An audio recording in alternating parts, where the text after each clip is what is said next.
worked in other disasters. Today you're going to hear lots of buzzwords. You're going to hear lots of great presentations from a lot of great planning firms. I've learned a lot just from walking around, and I look forward to working with my fellow colleagues as we go forth in this process. But I will stack my team up against any in this room. I think we have the capacity, the ability, and that we can help you rebuild your neighborhoods. Going forward, I think we have two things that I think no other team in this room has. ACORN, 9,000 members in New Orleans, people who are committed to the planning process, who are committed to an exclusionary process, where we respect everyone's ideals, opinions. We really want to learn from what has been happened. We really want to take all the work that has transpired to us and to make use of it as we go forth. And I think another important part is that when the planning is over, when a lot of planners have left town, we will be here. Louisiana, New Orleans is our home. And we are interested in not only in creating the best possible plan that reflects the values and the views of you in this room, for your families and your children and so forth, but to go forth with a process that we can oversee the implementation. This becomes just nothing to do just to do the plan, but to create a plan that can in fact be fully implemented. At this point, I want to have Steve Bradbury come up and to talk more about how we intend to involve people, especially those who have been displaced in the diaspora, to involve in the planning process.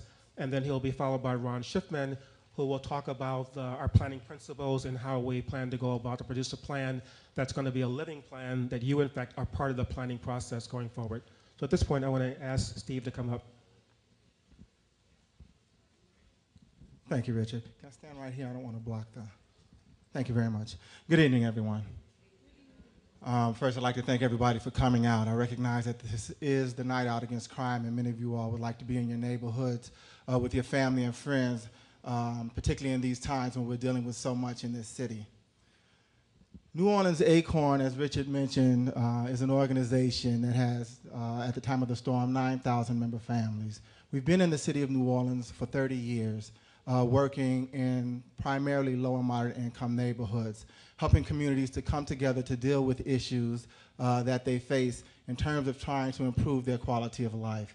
And that's what we're about here today in terms of trying to develop a plan that will make our neighborhoods better.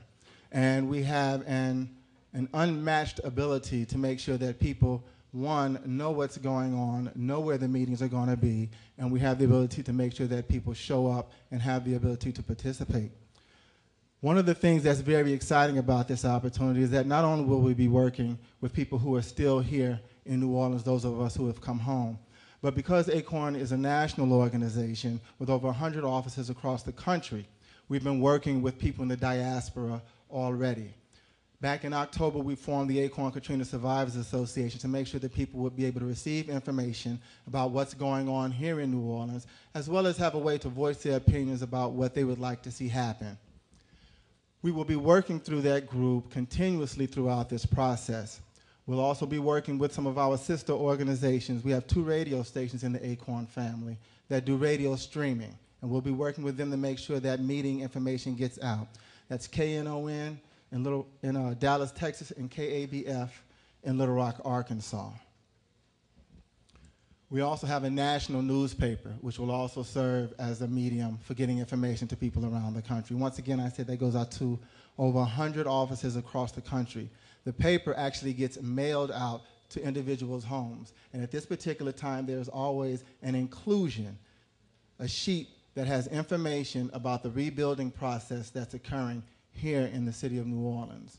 Not to mention the phone banking that we'll be doing. The one?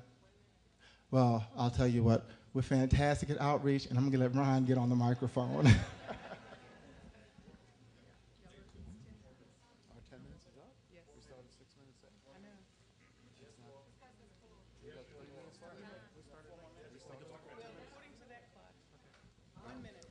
1 minute. Well, let me just say something. Steve Bingler earlier talked about how beautiful this crowd is and how different it is because of Katrina. And we had meetings like this as well.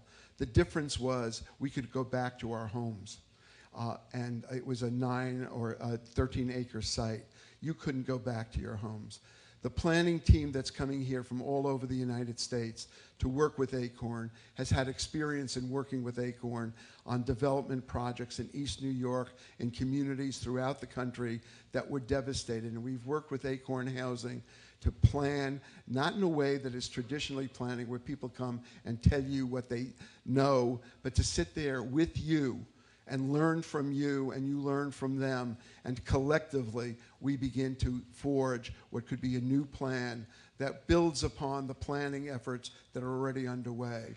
And the group that's here are a group of advocate planners that have a commitment to issues of social, economic, and environmental justice. We've gleaned them from the best universities around the country, from some of the best planning offices around the country, and there's a commitment here to work with you to build upon the planning processes that are now underway, to honor those planning processes, and in doing so, to make sure that we don't repeat or erase anything that's been here, but we have a foundation to go ahead and start the rebuilding. The most important thing is to bring people home.